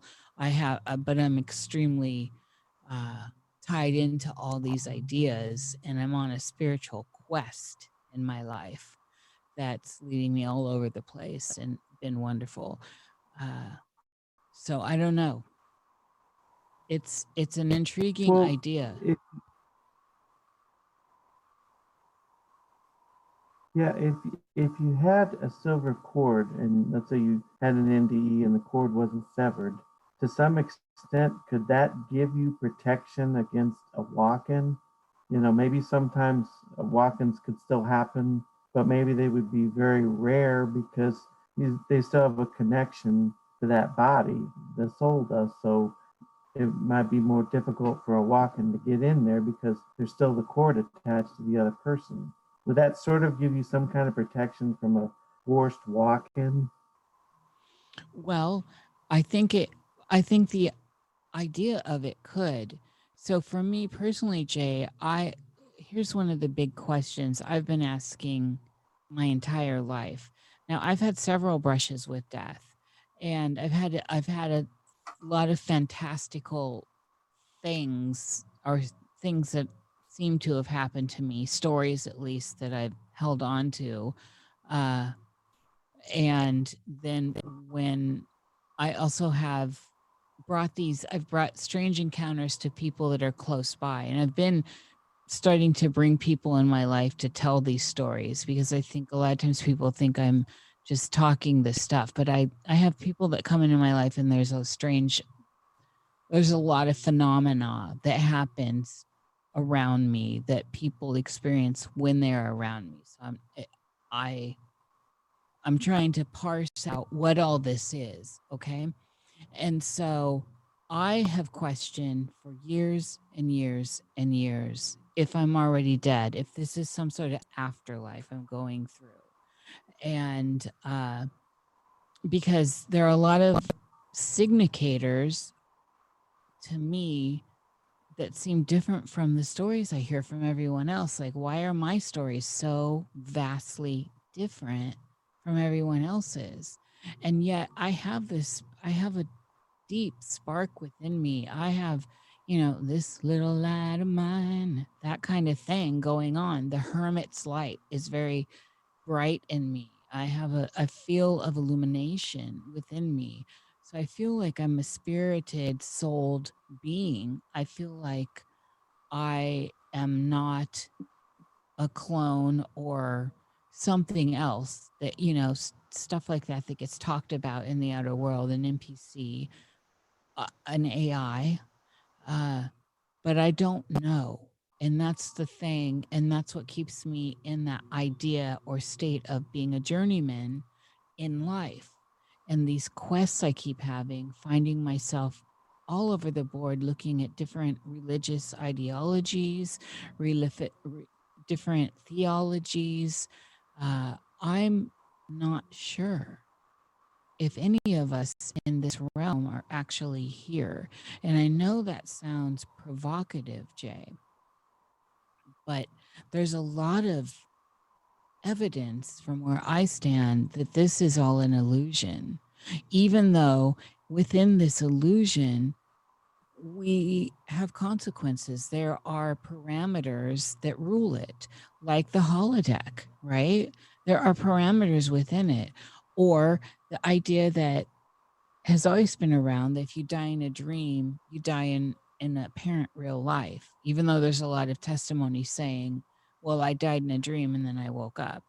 So I don't know. And I don't hold conviction tight to my vest like some people. So I stay very flexible with these ideas. But I'm still questioning for real, really and honestly, as I stand here and testify in front of you, Mr. J. I don't know that any of us are actually truly alive here. I think this is some sort of construct or alternate reality in which we are functioning somehow collectively and personally. But I know that a lot of near-death experiences feel like they're still partly on the other side, that they sort of have one foot in this world and one foot in the other world. I've seen that, and a lot of times when people have near-death experiences, they say it felt more real than this world, that it was a hyper reality. This world feels like a dream. So, and I kind of did actually mention the holodeck in my book, that you can sort of create your own personal heaven in a sense. And a lot of times people say, I was taken to a garden and it feels like it was personally prepared for me specifically. So I think that there is sort of a connection. And I've heard people say that 2/3 of our soul stay in that other dimension and only a third come to this world. I don't know if that mathematically is how it really works, but I've heard the concept that most of our soul is really on the other side and only a small portion is here on earth, and we're sort of having experiences to learn and gain things here. But the other side is more real than this world, you know. Yes, I can definitely attest to when I'm out of body or even at say a lower state of lucidity and just what I think is generally known as a lucid dream, those realities actually to me are more vivid and more uh, tangible than this. They feel I feel like I'm seeing a full spectrum of light in those experiences, where here I feel like I'm really blinded in this particular, I feel really dense here. I definitely feel a sense of gravity and density in matter. And so that whole spirit in matter, or the whole ghost in the machine kind of idea, if we toggle that. I also just want to state this clearly. I feel like there's nothing special about me. So there's no God complex here, or no neo complex. I don't feel that I am the one or anything like that. I just need to get that out because I've never had that. I don't feel like I'm a deity that's been reincarnated. I don't feel like I'm a queen. I keep hearing stories that I'm a Marian queen or something, and all this other stuff. If I am, I don't have a sense of it. Let me put it that way. And I feel absolutely common and normal. It's just that I tend to experience, and people around me tend to experience, a great deal of unusual activity. And that's the stuff this is what led to these shows. This is what's led to this quest I'm on. This is what's also bringing forth the idea. I'm bringing forth people in my personal life that don't have experiences crazy, except for when they're around me. And so I'm trying to pierce into this veil of liminality, and understand, in our great sleep, in the great sleep that we could all be in, and where we converge here in this idea of a physical realm that does feel dense, and the consequences feel like they're very high, where a lot of us, or a lot of the stories here in this realm, are wiped from us, our greater consciousness of where we come from, where we're going. There's a certain blinders aspect to this reality. It's, I yeah, want is to it sort know of like, more. Yes, please continue. I mean, is it sort of like you have a connection to the spirit world, like the light has been switched, not necessarily because you switched it, but somehow it got switched maybe by God or by whatever, and you're able to see and experience things that most people aren't. It doesn't make you better, it just means the light switch has been turned on for you and you're able to experience certain things. Was there like one initial experience that sort of opened you up, and from then on you could, you know, have out of body experiences and have all these feelings? Right. Yeah, like I said, and I can never state that enough. I don't feel better than anyone, or uh yeah, I have no complex like that. There's none of that. In fact, it's not been great. It's separated me from people and made my whole life in general more isolated. Let me put it that way. From a very young kid, scaring adults around me, and not family not wanting contact with me because of phenomena around me. And so it's made my life actually rather lonely. But I know there's something, and I'm a bloodhound on that. I know there's something, and I can't find, nothing's fitting for me. That's what I'm saying. I haven't found the perfect fit here. Some things make sense to me when I hear the stories of the transfiguration in the canon. There's something to that for me. There's something deep in my being that resonates with that. And little gems like that across the board. And so I'm pushing further in. In fact, when I was binging you today, your material that I could find, uh, you were speaking about transfiguration, and I was finding that very intriguing. There's something that seems like I need to know more about that idea, how that's playing out, and how does that play out for the common person, and not say someone that's divine. Because I think we're all divine in the end.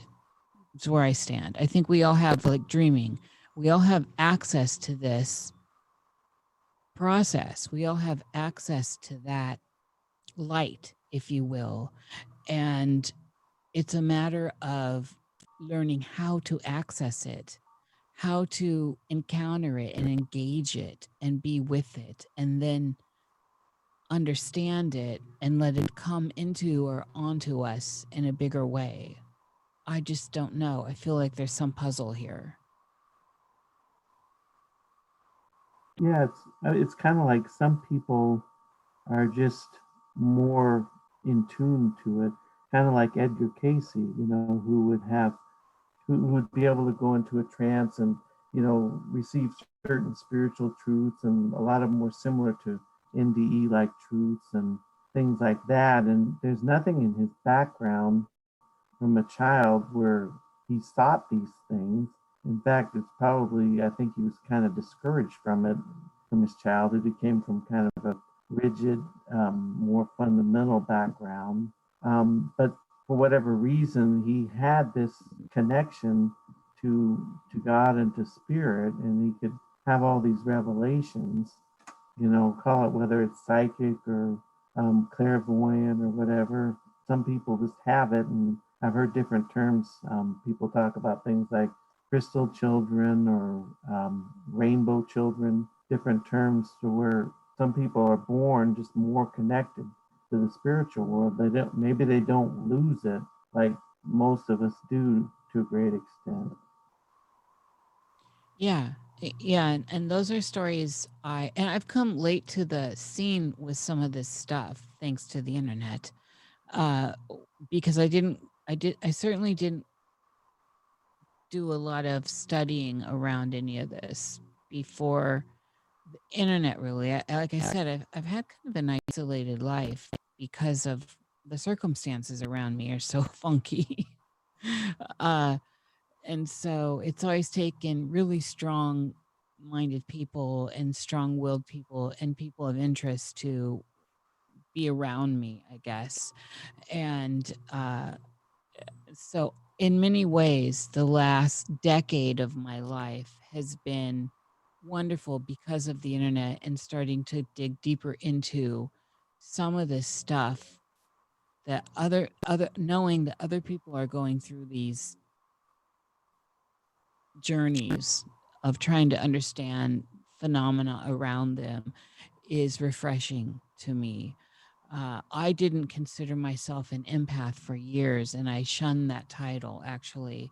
But when I really came to understand that idea, I started to embrace it, where I could wake, and it plays completely into, say, one thing that I did embrace was Jungian psychology, having gone through analysis. I did embrace the idea of I'm an extreme introvert when I took both the Myers-Briggs and the Kelsey Grammer tests. Those are long, extended tests, by the way. They're not like a 10 thing you can take on the internet. Kelsey Grammer, is it like the Fraser test? It was the first one, and then yeah, you can I look never them up, heard of Jerry. that. Yeah, oh yeah.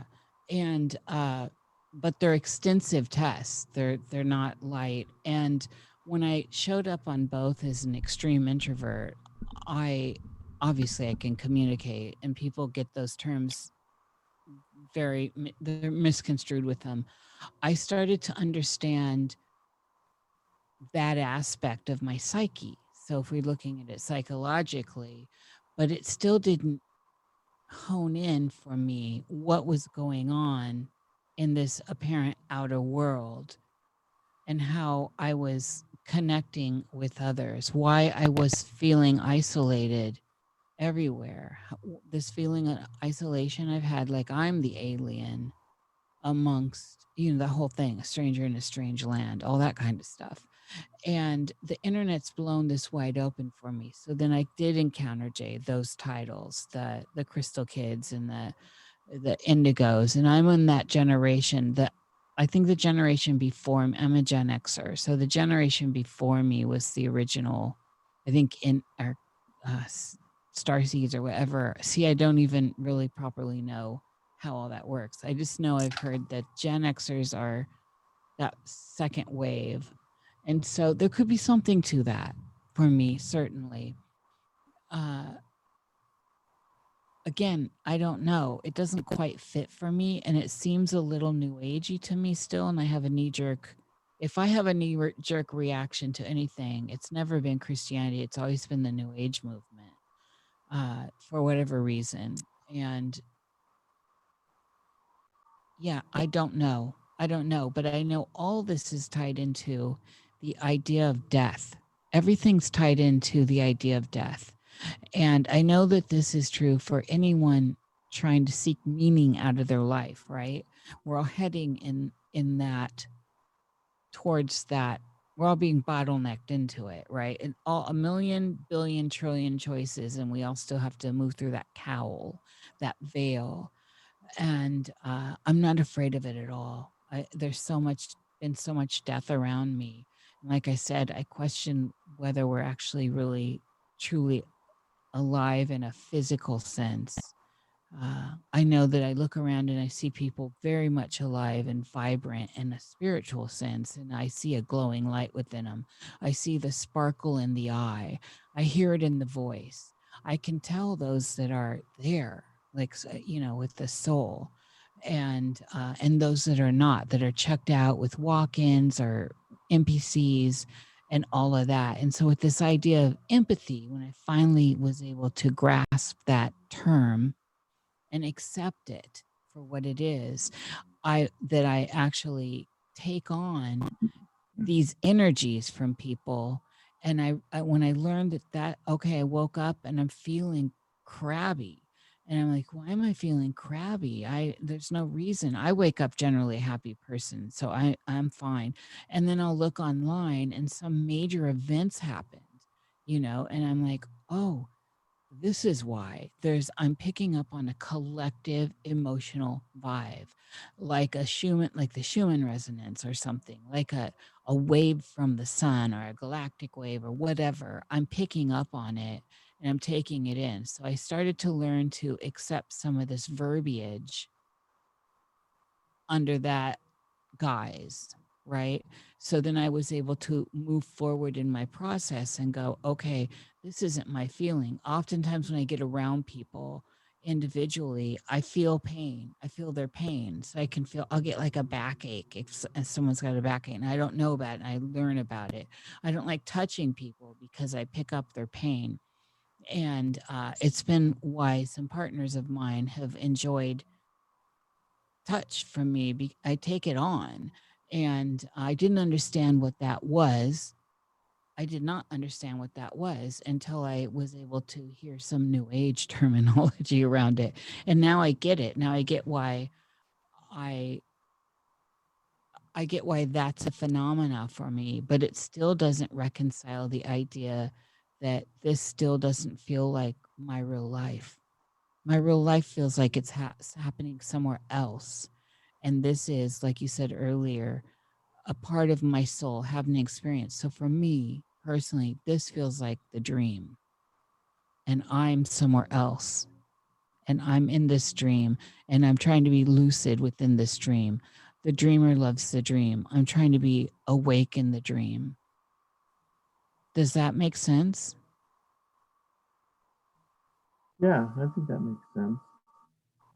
And does it sometimes sort of create a frustration? Because I know a lot of NDErs when they come back here feel frustrated that they would rather be over on the other side. Do you actually see like kind of like what you describe as heavenly experiences? Do you see gardens, and do you see lights and departed loved ones and have interactions with them? Do you go to that dimension? Oh yeah, I have when I'm yeah, so in my dream experience, which I'm not, like I said, I'm not sure what these levels of lucidity are.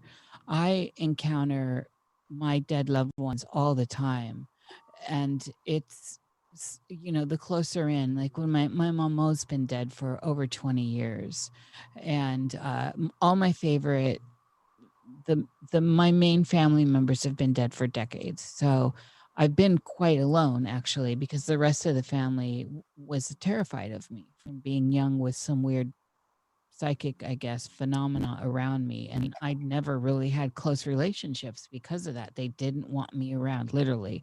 I wasn't welcome at family gatherings. I wasn't welcome at funerals. It was that extreme in my life. And so my mama and her mother were integral, and they gave me a connection and an idea of family, and to some extent, my mother's sister. But my mother's sister, because those sisters were very close. Otherwise, yeah, her and I were not. And so that that these people are I still have a relationship with. But when I was first encountering my mother and my grandmother in the dream space, it was so emotional that it woke me up in tears. I would jolt out and back here and then they had to slowly come back in through, I'd see my mother through another room or through 2 rooms away, and then the emotionality would be distant enough where I could view her, or through glass where I could just view her and not have an experience that would wake me up. And now I have a full relationship with her, just like my beloved dog that just died, and I considered my daughter in a dog's body. That was the worst death for me. And I've been around death my whole entire life. I mean, just since I was little, not like grandmothers. My cousin at 7, and then my other cousin at 16. And I mean, just a lot of people my age, my peer group. And one of my best friends in school, Ammonian, died. She was like 9 or 9. And so death has been close to me my whole life. And yet this dog tore me up like nothing else. And every time I go to sleep, every night, she comes to me. We dream together. And so the relationships have transformed, and yet they're still there. They're still very physical, and they feel physical. On that note, I have lots of visions, and I see lots of things, and I make art around those visions, and I have a very accurate rate of success with what I see. I mean, just absolutely bang on. And that's why I've been making art for years and dating it. So there's that aspect. And that, Jay, tells me also that I may not be alive, that none of this is the realm of the living. That's what I'm saying. It's not just me. It's you, it's Jerry, it's all of us. And we're trying to remember. That's what I keep coming to again and again. Yeah, I've heard the idea of trying to remember where we came from, and I think maybe part of it is we forget so that we're sort of present in this life to sort of learn what we need to learn and go through and experience things. But yeah, I mean, I've heard the idea of when people that have died, they remember, oh yeah, this is my true home. And, I sort of forgot where I came from. And I've seen that in near-death experiences when they get on the other side. But I'm wondering, is it possible we're on the other side? We're in the afterlife. Is that possible? Can you conceptualize that at all in your life? Is it possible this is your afterlife? Well, I mean, when Jesus said the kingdom of God is within you, that you don't have to die to go to heaven. You don't have to die to be in hell. In a sense, within our soul, we're there. And I've heard the idea that when you die, a lot of times it seems more real because the distractions are gone, that you sort of live out of your soul at that point. So I guess in a sense you could say we're already in heaven. We're already in other dimensions, because it talks about, like in the Bible, we are seated in heavenly places, and it's present tense. It's just a matter of recognizing that we're there and sort of remembering who we are. And I think sometimes that concept can be difficult for people, because we've always been taught the idea of heaven is out there or hell is out there, but it can actually be right within us. It's just a matter of awareness. Yeah. And And belief. And belief. Yes, belief's a big deal. Yeah. Beliefs is The crux of it. Well, conviction.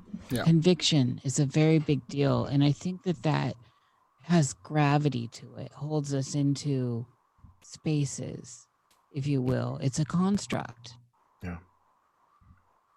Mind prison. Mm-hmm.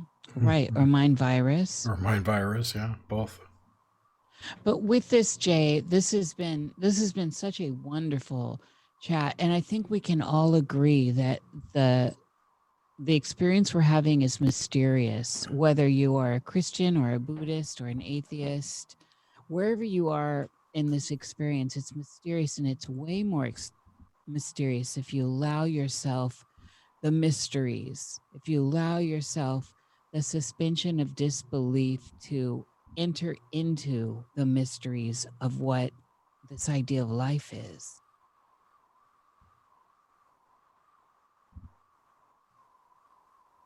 And so I want to thank you for Yes, thank you so a much. wonderful, wonderful interaction that brought a lot of fruit to our table to consider and eat from. And food for thought. Yes. Where can people find you, Jay, if they want to get Yeah, in touch with you? I'm sorry, go ahead. well, I have a Facebook page called Spiritual Discussions with author Jay Spillers. That's a Facebook page. Then I have a Facebook group called The Bible and the Near Death Experience that people can join if they want to. Okay. And my book's at Amazon, the Heaven's Truth, the Parallels Between the Bible and the Near Death Experience. They can find that on Amazon. But yeah, if they want to come to my group or my page, that would be good. Great. I will put links to all those in the show notes and the video description when it goes live. So, yeah, Yes. it's been great talking to you. Thank you so much for doing this, and we hope to talk to you again sometime. Thank you, Jay. Yeah, thanks for having me on. Sure thing. All right, and thanks everyone for listening, and we will see you next time.